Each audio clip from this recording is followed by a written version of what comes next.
Live mula sa CLTV 36 Studio. CLTV 36 News. Maya Pabengi, Pampanga, magandang gabi, Central Luzon. Ako po si JM De Jesus at oras na para sa mga maiinit na balitang Central Luzon ngayong Huwebes, July 10. Online gambling tinawag na silent pandemic, total ban, isinusulong.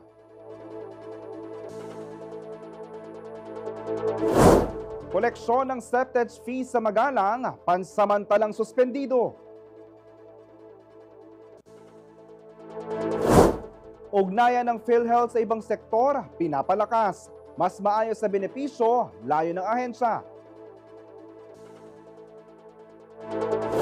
100 million pesos na halaga ng smuggled na gulay at isda, nasabat sa Port of Subic. At Suzuki Jimny 3-door, built for the wild, designed for the city.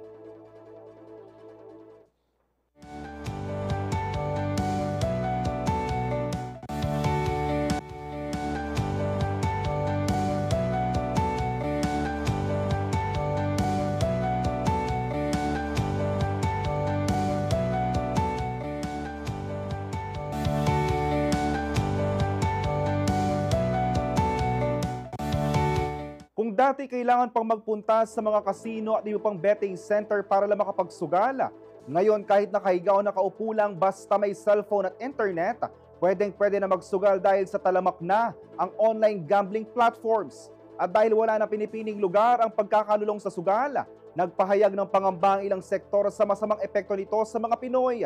Isinusulong na rin ng ilang magbabatas ang total ban o mahigpit na regulasyon laban sa mga online gambling sites at apps sa bansa. Panoorin ang report ni Ashley Punzalan. Hindi na lang negosyo, kumpanya, paaralan, iba't ibang industriya at sektor ang nakakasabay sa high-tech na mundong ginagalawan natin ngayon dahil pati ang pagsusugal, digital na rin. Scatter, baccarat, isabong, color game, ilan lamang yan sa napakaraming sugal na pwedeng pagpilian at laruin anytime, anywhere, basta may cellphone at access sa internet. Kaya naman hindi nakataka-taka kung bakit marami sa mga kababayan natin ang nalululong sa sugal. Dahil sa lumalalang epekto ng online gambling, umani na rin ito ng pansin mula sa mga leader ng simbahan at iba pang grupo. Nitong Martes, July 8, naglabas ng pahayag ang Catholic Bishops' Conference of the Philippines o CBCP kaugnay ng problema sa talamak na pagsusugal. Anila, hindi na ito simpleng libangan, kundi isa ng moral crisis. Mabilis na umano ang pagkalat nito dahil sa madaling access gamit ang digital technology at e-wallets at ang paggamit ng ilan pang mga sikat na personalidad para ipromote ito. Giit ng organisasyon, hindi ito tunay na libangan kundi isang uri ng pagkaalipin na kailangan ng wakasan. Hinimok nila ang gobyerno na higpitan ng regulasyon sa mga online payment system na ginagamit sa sugal, gayon din ang media na itigil ang pag-romanticize dito. Bukod sa simbahan, ilang mambabatas na rin ang nagpahayag ng pagtutol sa online gambling, gaya ni Senator Juan Miguel Zubiri na naghahain ng panukalang Anti-Online Gambling Act of 2025 nitong Lunes, July 7. Layon nitong ipagbawal ang lahat ng anyo ng online gambling sa bansa, kabilang ang digital betting platforms, mobile apps at websites na ginagamit sa pagtaya gamit ang phones, tablets o computers. Nakasaad din sa panukala na obligahin ng internet service providers, mobile network operators at digital platforms na i-block ang access sa gambling websites at alisin ang mga kaugnay na apps sa loob lamang ng 72 hours matapos makatanggap ng abiso mula sa Department of Justice o Philippine Amusement and Gaming Corporation o PAGCOR. Ayon kay Zubiri, may tuturing na isang silent pandemic ang online gambling dahil tahimik nitong winawasak ang buhay ng maraming Pilipino, lalo na ang kabataan at mga mahihirap. Habang pinag-uusapan nito sa Senado, may kanya-kanya ring pananaw ang publiko. Tinanong ng CLTV 36 ang pulso ng bayan ukol sa pagpapatupad ng naturang panukala. Karamihan sa mga kabalen, pabor na tuluyang ipagbawal ang online gambling. Nanggaling din ako sa ganyan. Isang taon, sir. Wala akong mapapala, sir. Lahat ng ano mo, yun, malululong ka sa paunti-unti kukunin ka, sir. Sisirain yung buhay mo, sir. Lalo na pamilya mo. Marami po kasing nasisira na buhay. Tapos yung mga maliliit na naghahanap buhay, sila din yung nagsusugal. May mga tao po na sobrang addict na pati yung mga gamit po sa bahay nabebenta na ganun. Marami pong nalululong. Maraming nasisira yung buhay, nagkakautang-utang, nadidepress. Bagaman tinutulan naman ng PAGCOR ang total ban ng online gambling, sang-ayon naman ng ahensya sa mas mahigpit na regulasyon. Sa isang pahayag, sinabi ni PAGCOR Chairman Alejandro Tenco na mahalaga rin ang mga kita mula sa regulated online games para sa government services at economic development. Samantala, inihayag naman ng Malacanang na bukas ang Pangulo sa mga mungkahing maghigpit sa regulasyon at posibleng taxation ng digital gaming services habang pinag-aaralan pa ng gobyerno ang tamang estratehiya para solusyonan ang pagtaas ng addiction kaugnay ng unregulated access.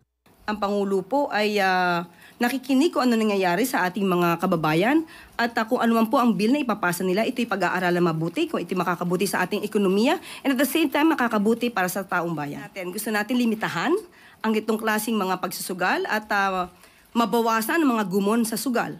At ito po ay para sa taong bayan at ang lahat ng pwedeng suggestion at maaaring batas para ito ay masawata, hindi naman po yan tututulan ng ating Pangulo. Kasama si Ashley Punzalan, Arlen Salonga, CLTV 36 News. Pansamantalang sinuspinde ng pamahalaang bayan ng Bagalang, Pampanga ang pangongolekta ng septage fee sa lahat ng mga kabahayan at establishmento. Sa bisa ito ng Executive Order 19 na nilagdaan ni Mayor Malu Lacson ngayong Huwebes, July 10. Tugon ito sa mga reklamo ng mga residente sa lugar, kaugnay ng mga biglang paniningil, kawalan ng malinaw na konsultasyon at komunikasyon, at ang umunoy hindi patas na pagpapatubad ng programa sa buong bayan. Sa bisa ng kautusan, mahigpit munang ipinagbabawal ang anumang koleksyon o serbisyo ng third-party dislodging providers habang nirereserba pa ng sangguniang bayan ang ordinansa tungkol sa septage management.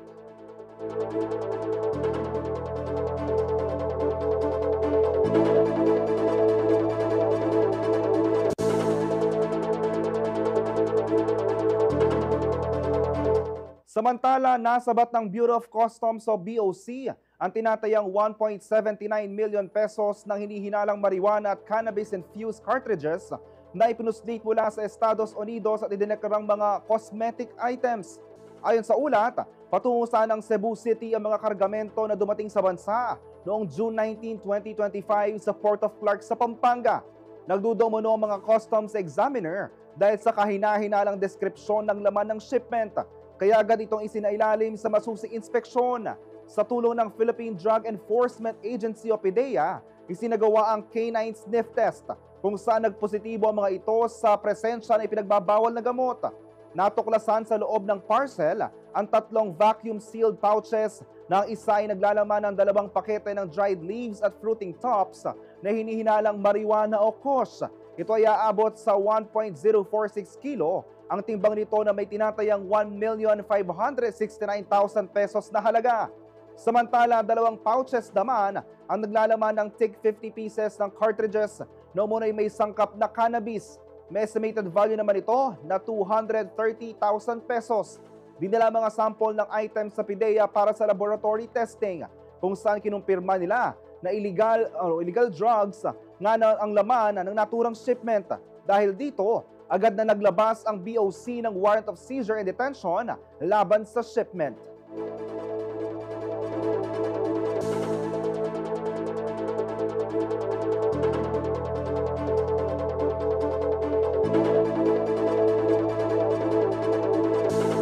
Manatiling nakatutok para sa iba pang mga balita ngayong araw.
Nagbabalik ang CLTV 36 News.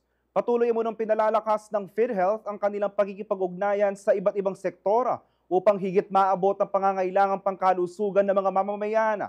Kaugnay niyan, idinaos itong Huwebes, July 10 sa Laos Group Event Center, City of San Fernando, ang PhilHealth Pulse kung saan tinalakay ang mga programa ng ahensya. Magbabalita si Jody Dizon Mercado.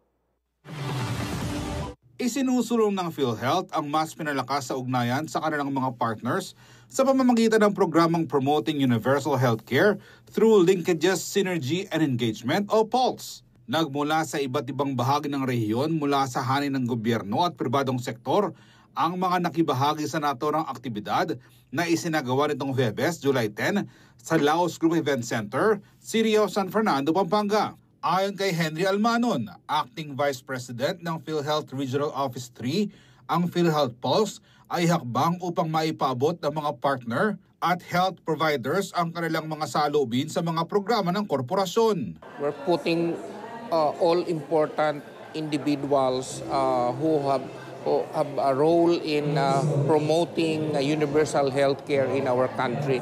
This is a game changer. The end goal of this gathering, which we are doing actually every year, this is our second year, is to build a cadre of universal healthcare champions from the different society. Nagmula raw sa Region 3 ang programa na inadapt at ipinatupad na nationwide upang makakuha ng mungkahit rekomendasyon para lalo pang mapag-ibayo ang serbisyo ng PhilHealth. So we get the pulse from not only from the hospitals or from the doctors, we also get it from the local chief executives. Katulad nga when I said si Nanay was requesting us fervently about mental health because there are lots of children that needs mental health assistance. So that's why we were able to develop mental health package. So we hope that after this, malalaman na po ng publiko, local chief executives, doctors, and hospitals that we are now paying for mental health. Then therefore, the supply side will now be, may supply side na po. Ibig sabihin marami ng mga ma-accredit na facilities where our young people can go to and we pay those facilities. Isa sa mga panauhin si Mayor Vilma Caluwag ng City of San Fernando, Pampanga. Anya, malaki ang tulong ng PhilHealth upang maisakatuparan ng kanyang mga programang pangkalusugan. Isa sa mga pinakamalalaking hakbang natin ang pagpapatayo ng kauna-unahang City People's Hospital ng siyudad ng San Fernando. Ngayong first 100 days po natin magagawa lahat yon. Alam po natin kapag may sakit ang isang miyembro ng pamilya, buong pamilya ang apektado. Hindi lang sa emosyon, kundi pati sa gastusin. Kaya gusto po natin na may sarili na tayong ospital na talagang para sa tao. At alam niyo po kung sino ang katuwang natin dito? Siyempre, walang iba kundi ang PhilHealth. Sinabi naman ni Dr. Rinaldo Alipio, immediate past president ng Pampanga Medical Society, na malaki na ang naging improvement sa serbisyo ng PhilHealth ngayon. Hindi na lang galing ang policy sa taas, nanggagaling din sa policy sa ibaba. Then magmimix yun, then we can make progress regarding the delivery system regarding PhilHealth. Especially mga benefits, binibigay ng PhilHealth, pero dapat malaman nila ano ba kailangan ng tao para ma-address yung problem regarding yung mga benepisyo ng tao regarding hospitalization. Samantala, proud naman ang mga tauhan ng PhilHealth sa Central Luzon sa nationwide implementation ng proyektong kanilang pinasimulan. Ako si Jody Dizon Mercado para sa CLTV 36 News. Samantala, nakatakdang magtayo ang pamahalaan ng mas maraming abot kayang pabahay sa New Clark City bilang bahagi ng pagtugon sa kakulangan ng tirahan sa bansa. Nitong Huwebes, July 10, isinagawa ng Bases Conversion and Development Authority o BCDA ang groundbreaking ceremony sa Kapas Tarlac bilang bahagi ng pambansang pabahay para sa Pilipino program. Sa paunang yugto, magtatayo ng 840 unit na pabahay na bahagi ng mas malawak na 5.84 hektaryang master plan ng komunidad na inaasahang magkakaloob ng mahigit 3,400 residential units, kabilang ang mga mid-rise na gusali para sa abot kayang tirahan. Ayon kay BCDA President at CEO Engineer Joshua M. Bingkang, sinusuportahan ng proyektong ito ang layunin ni Pangulong Marcos Jr. na makapagtayo ng 1 milyong unit ng pabahay taon-taon. Bukod sa pabahay, itatampok sa New Clark City ang affordable housing project, ang mga green spaces, sports facilities at retail zone.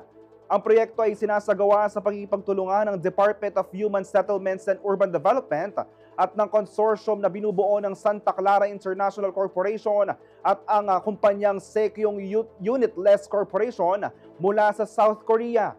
Inaasahan magsisimula ang vertical construction pagsapit ng huling bahagi ng 2025. Target naman na may turnover ang mga unit sa loob ng 2 taon.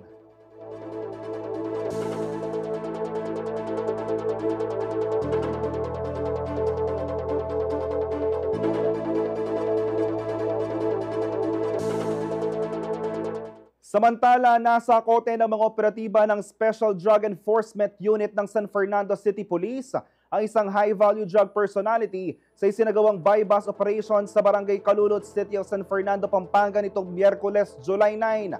Aabot sa 60 grams ng hinihinalang shabu na tinatayang nagkakahalaga ng mahigit 400,000 pesos ang nakuha mula sa sospek na kinilalang si Joven Canlas Lopez, 23 years old at residente ng New Barrio, Calulot. Kasalukuyan ng nasa kustodiya ng pulisya ang sospek at naaharap sa kasong paglabag sa Republic Act 9165 o ang Comprehensive Dangerous Drugs Act of 2002.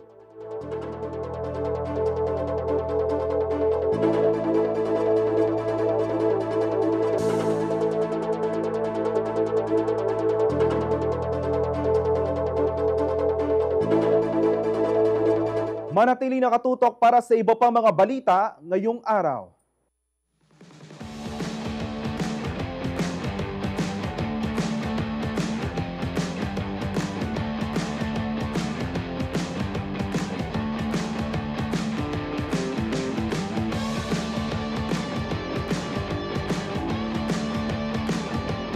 Oh my God, ano to? Ako? Seryoso? Kinakabahan ako. Parang mixed emotion.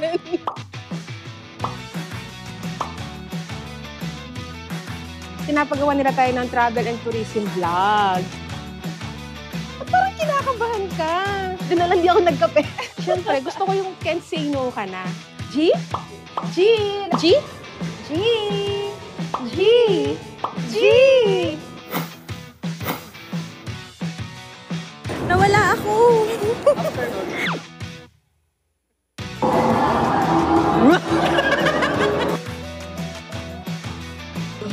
Wait lang po. Kulang ako ng toppings. Inilagay ko lahat yung white chocolate chip. Mali. -5. Parang lahat na lang. Paano yung kapag kumuha ka ng beer? Curious po, ba't po number 7? Oo nga. See you on our next guest stage.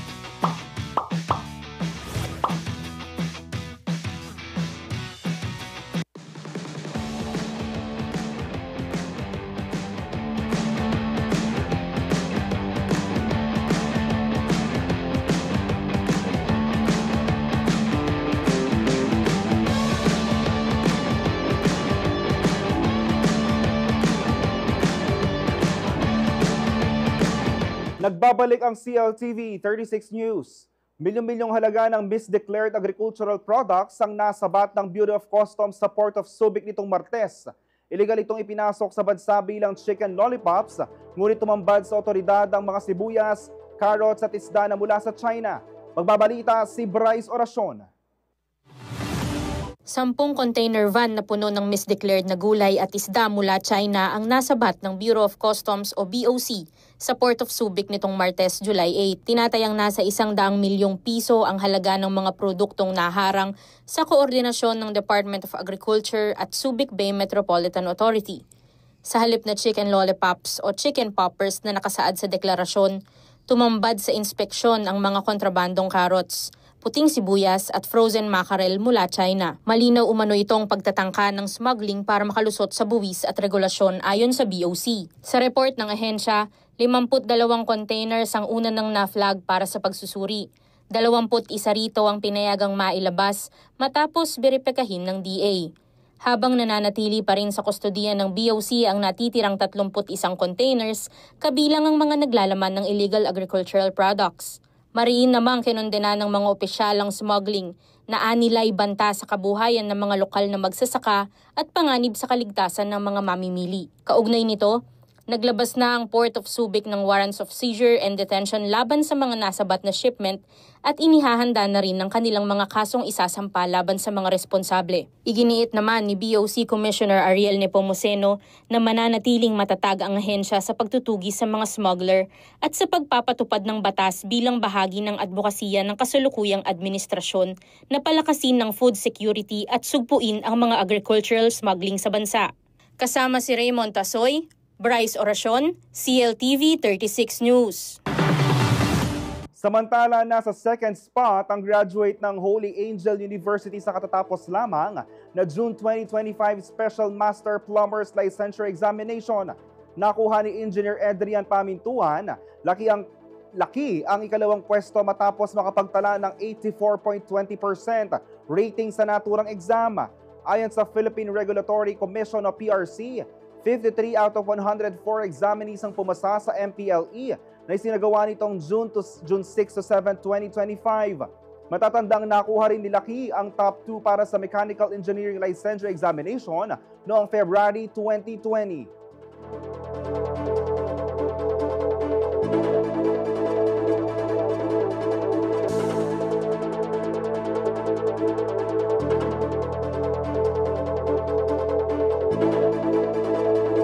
Nagpakitang gilas ang Alas Pilipinas men's team at bumawi mula sa AVC Cup loss sa pamamagitan ng isang dominanteng panalo kontra Vietnam sa pagbubukas ng 5th Southeast Asian Volleyball League sa Candon City, Ilocos Sur. Narito si Bryce Oracion para sa Sports News.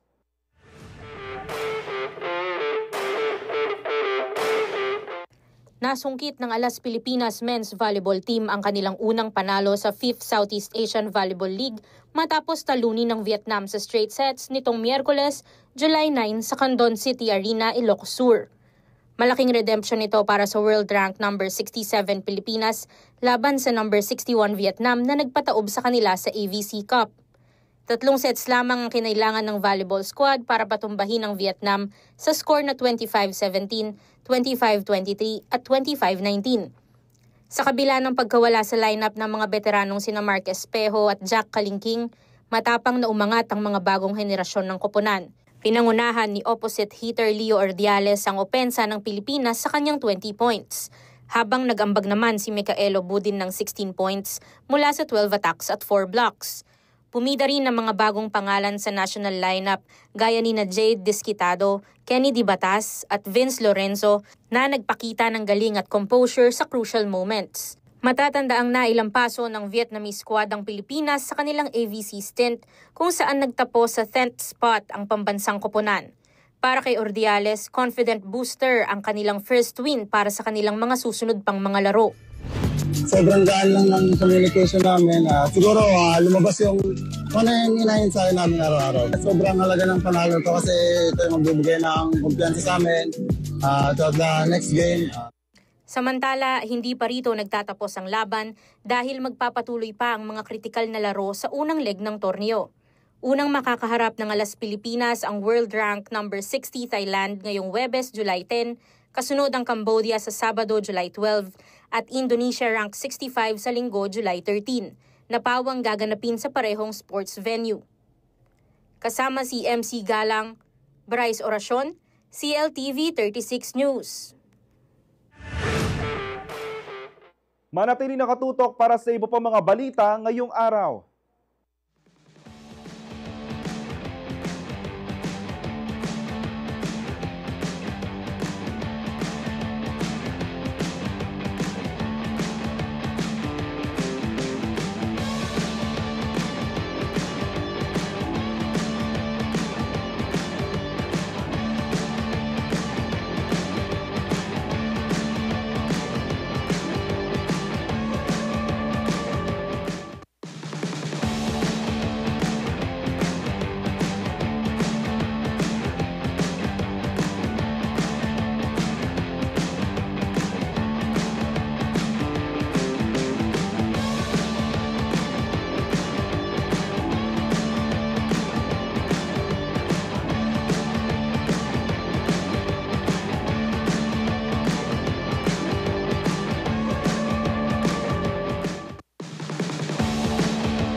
Nagbabalik ang CLTV 36 News.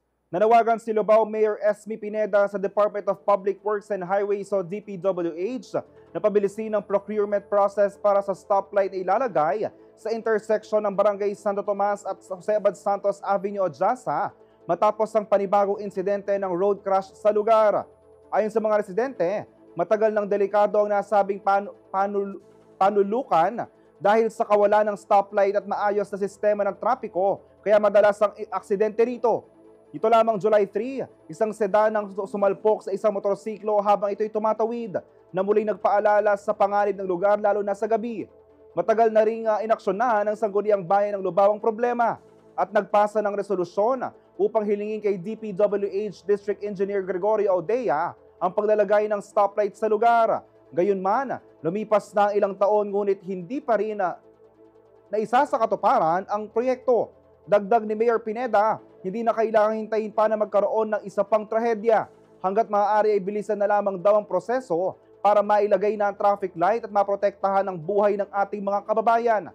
Ang Santo Tomas intersection ay bahagi ng Jose Abad Santos Avenue, isang pangunahing daan sa Pampanga na palagi matao at puno ng sasakyan dahilan upang mailagay sa accident-prone area. So verbally sinabi ko, nagre-request ako ng stoplight. Tapos, nakapag-follow up ako by 2021. October, nagpadala siya ng MOA na nagpapagawa ng resolution, siguro requirements for funding. So, nagawa naman namin yung reso, yung para doon, nabigay namin yun ng December of 2021.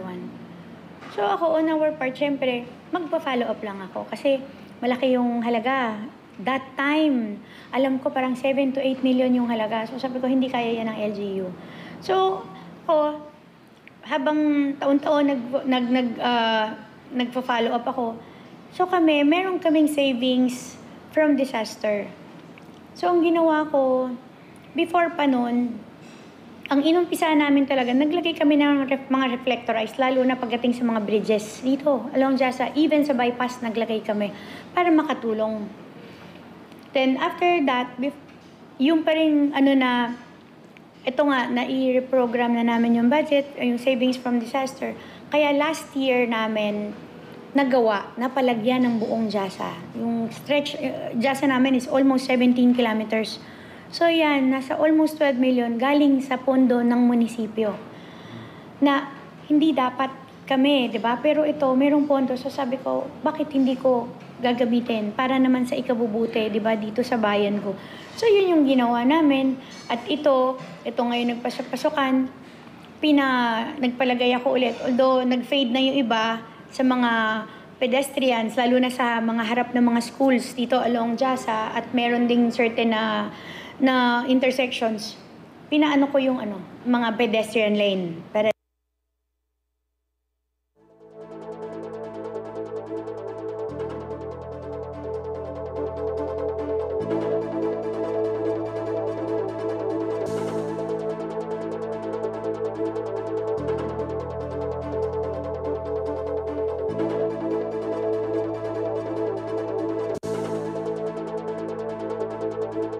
Samantala, isang bagong milestone na naman para sa SB19 na naitala. Matapos i-anunsyo na mapapanood na sa Netflix ang kanilang dokumentaryong Pagtatag.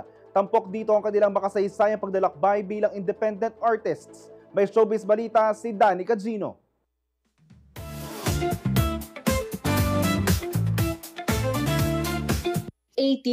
Maghanda na kayo sa iyak, kilig at inspirasyon dahil ang highly anticipated na Pagtatag, the documentary ng SB19 ay mapapanood na sa Netflix simula July 23. Pasok na ito sa new and hot category ng Netflix at siguradong magiging trending ulit sina Pablo, Josh, Stel, Ken at Justin hindi lang sa TikTok kundi sa buong mundo. Pero hindi lang ito simpleng behind the scenes. Ito ay isang emosyonal at empowering na paglalakbay sa panahon ng kanilang pagtatag era, kung saan hindi lang kanta at performance ang inatupag ng boys, kundi ang pagkikipaglaban para sa sarili nilang pangalan. Ang dokumentaryo ay sa direksyon ni Jed Regala at unang ipinalabas sa mga sinehan noong 2024. Umabot din ito sa international stage with screening in Hong Kong, Singapore, UAE, UK at sa Osaka Asian Film Festival sa Japan. Danny Cagino, CLTV 36 News. Game ka bang umarangkada sa kahit anong biyahe? Meet the Suzuki Jimny 3-door, ang compact SUV na may classic rugged style, reliable 4x4 performance, at versatile interior na perfect para sa city drive man o weekend escapade. At ang good news, available na ito sa Laos Auto Group. Let's find out why this small but powerful SUV is a big hit among adventurers and city drivers alike.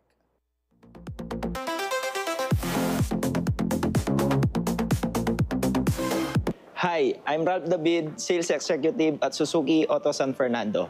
Today, we're gonna explore the Suzuki Jimny 3-door.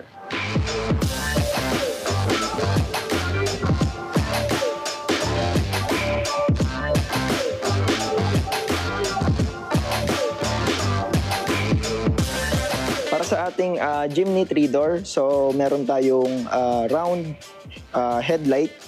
Meron din tayong hazard, round hazard, and then fog lamps. So meron din sa harapan ni Suzuki Jimny 3-door, andito din ang logo niya na Suzuki. At ang kanyang headlight ay LED na rin po. Para naman sa engine ng ating Suzuki Jimny 3-door, so meron siyang makina na 1.5 liters, 4-cylinder, 4x4 automatic transmission. So dito naman tayo sa gulong ni Suzuki Jimny 3-door. So meron siyang 15 inches alloy wheel, 195 by 80 round 15. So si Suzuki Jimny 3-door, meron siyang 210 mm ground clearance. Tapos ang kanyang chassis frame is ladder frame. So ladder frame ang kanyang ginamit dahil 4x4 si Suzuki Jimny 3-door. So Suzuki Jimny 3-door, perfect siya sa mga off-road rides nyo. So dito naman tayo sa likod ni Suzuki Jimny 3-door. So sa likod po ni Suzuki Jimny 3-door, meron na tayong tail light, parking sensor, reverse camera, and andito na din po ang kanyang full-size spare tire with tire cover. Nakalagay po dito sa tire cover niya ang Jimny, and then meron tayong emblem dito na Jimny and all grip ang unit natin. So hydraulic assisted na ang rear door ni Suzuki Jimny 3-door, kaya hindi na siya masyadong mahirap buksan at isara. So meron naman 85 liters luggage capacity si Suzuki Jimny 3-door once na nakataas ang kanyang mga upuan. Pag naman ito ay nakababa, meron siyang total of 377 liters. Para sa interior ni Suzuki Jimny 3-door, so meron tayong durable hard plastics sa kanyang sidings. Ang kanyang seats is microfiber. Tapos ang seating capacity niya is 4-seater. So para sa kanyang steering wheel, meron siyang electric powered assisted steering wheel. And leather na rin ang kanyang wrap. So dito naman tayo sa dashboard ng Suzuki Jimny 3-door. So meron siyang upright dash design na makakatulong para mas madaling makita ang daan, lalo na sa mga off-road trails. Para naman sa infotainment ng Suzuki Jimny 3-door, meron siyang 7 inches size. Touchscreen na din ito. So meron din siyang Apple CarPlay and Android Auto. Ready na din ito for Bluetooth. And meron na siyang offline navigation. Para naman sa kanyang cooling system, so ito ang kanyang controller sa kanyang blower, and then ito naman ang kanyang temperature. Meron din dito na access ng defogger sa harapan. Meron din siyang defogger sa likuran. Dito naman ang window ng driver side, and dito naman yung sa kabila. So si Suzuki Jimny 3-door ay equipped din siya ng stability control and hill descent control. So stability control, makakatulong ito sa mga daan na madudulas at sudden brake mo. So si Hill Descent Control, makakatulong ito once na palusong ang daan, magbibigay siya ng extra brake or mag-a-assist siya sa brake mo. Para sa ating Suzuki Jimny GLX 2-tone 3-door ay nagkakahalaga ng 1,330,000 at meron kaming down payment all-in promo na 99,000. At kapag nag-avail kayo ng aming unit ng Suzuki Jimny 3-door, meron tayong iba't ibang freebies like Laos Group Care 24/7 roadside assistance. For inquiries, you may call or text at 0956-142-6718. Or you can visit us at Jose Abad Santos Avenue Road, Suzuki Building, City of San Fernando, Pampanga. Para sa ating Suzuki Jimny GLX 2-tone 3-door ay nagkakahalaga ng 1,330,000 at meron kaming down payment all-in promo na 99,000.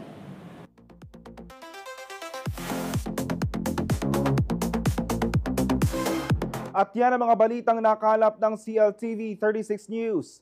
Para sa karagdagang detalye, maaari niyong i-follow ang aming social media pages sa Facebook at CLTV 36 Official at CLTV 36 News, sa Twitter o X at CLTV 36, sa Instagram, CLTV 36 Official.